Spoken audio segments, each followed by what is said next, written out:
Welcome to this rapid revision video looking at the Elizabethan Age of Exploration. Why did the Elizabethans explore? Well, one reason is trade.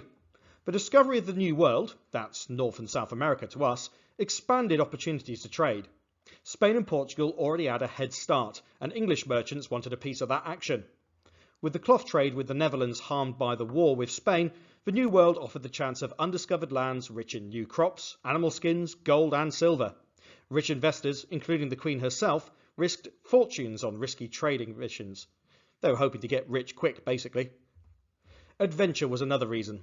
Fame as well as fortune attracted some young men in the Elizabethan nobility and gentry to go out exploring. Wild rumours of new peoples and lands in books about exploration only served to encourage them. And then there's the technology. Advances in ships and navigation made exploration possible. Thomas Harriot worked out a better way of using the sun for navigation in 1584, which made voyages shorter and faster, and therefore safer. Using the stars to fix the ship's position became possible with the invention of quadrants and astrolabes. An astrolabe is shown in the picture here. Bigger than life size because this is a guide of how to use it to work out angles and therefore use the stars to fix your position.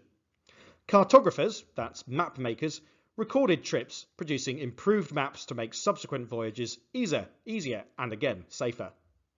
And then there's the last reason. This one is the dark one. Slavery. Some trade was in human beings, as we're about to expand upon. The way that the slave trade was organised at this time and later was known as the triangular trade or the transatlantic trade. Disgracefully, Elizabethan sea dogs and so-called heroes like Sir John Hawkins and Sir Francis Drake were also some of England's first transatlantic slave traders. Hawkins made his first slave voyages in 1562 and 1564. It made him very wealthy. The triangular trade, which brought riches to some Elizabethans, brought misery, dislocation and death to, eventually, millions of African people. But here's how it was organised. We're going to start our triangle in Europe, or England.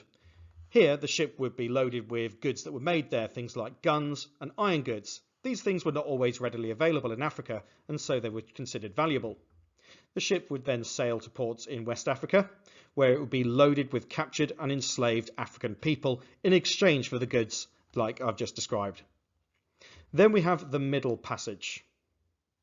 This was the journey from West Africa to the Caribbean or America, where these enslaved people would then be offloaded and they would be sold. But once that had been done, the ships would be loaded up with valuable goods, things like sugar, spices, hides, pearls and tobacco. These things would then be moved back to Europe, where they could be sold for huge prices. At no stage was the ship actually empty. There was always some profit to be made at every stage of the journey. And that's why it was so efficient, but also so valuable for the Elizabethans. Sadly, though, what they were trading ultimately was human beings, and they were trading on their misery. But this is an important reason why some Elizabethans set out to explore and how they got so rich. Advances in maps also made it more possible to explore. One famous example is Mercator's projection, an early example of which can be seen in the image. Here you can see that actually the world is very recognisable. You can pick out the main continents, for example. It had been known for a long time that the Earth was a globe, and don't let any other videos that you see on YouTube try and convince you otherwise. It is a globe, we know it, let's drop the whole flat Earth nonsense. But plotting this on a flat map is indeed very difficult, especially when using that map to plot courses for ships. You always have to have curved lines if it's going to be accurate. The breakthrough, though, came in 1569, with Gerardus Mercator's projection. Its parallel lines of latitude and longitude and more accurate placing of the continents allowed courses to be plotted in straight lines. Printing ensured that more accurate maps were in turn reproduced more accurately. And with every expedition, knowledge for cartographers could be improved, and the maps would simply get more and more accurate. But another reason was better ships. An example of an Elizabethan sailing galleon can be seen in the picture here. Greater distances required better ships. The 1500s saw several improvements which combined into the galleon design. Speed and manoeuvrability was one improvement. Galleons combined traditional square sails on the bowsprit, the foremast and the mainmast for speed. it had triangular lateen sails on the mizzenmast at the back. This was for greater manoeuvrability in all winds. The lateen sails, being triangular, could tack into the winds more effectively even if they were weak or from an unfavourable direction, and they were developed from North African trading ships ultimately. Another development was size and stability. Medieval ships had large forecastles and aftercastles, but we can see here that they've been shrunk down significantly. Originally, the forecastles and aftercastles served as fighting platforms for archers, etc. However, these made the ships unstable in heavy seas and very top-heavy. Elizabethan galleons cut these down for better seakeeping. Larger ships also carried more crew and supplies, necessary for those longer voyages. And lastly, we've got firepower.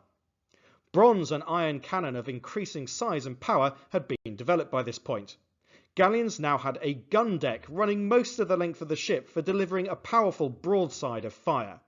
This was vital for fending off pirates and enemies, as well as raiding Spanish ships. So all of these things made exploration possible and desirable for the Elizabethans.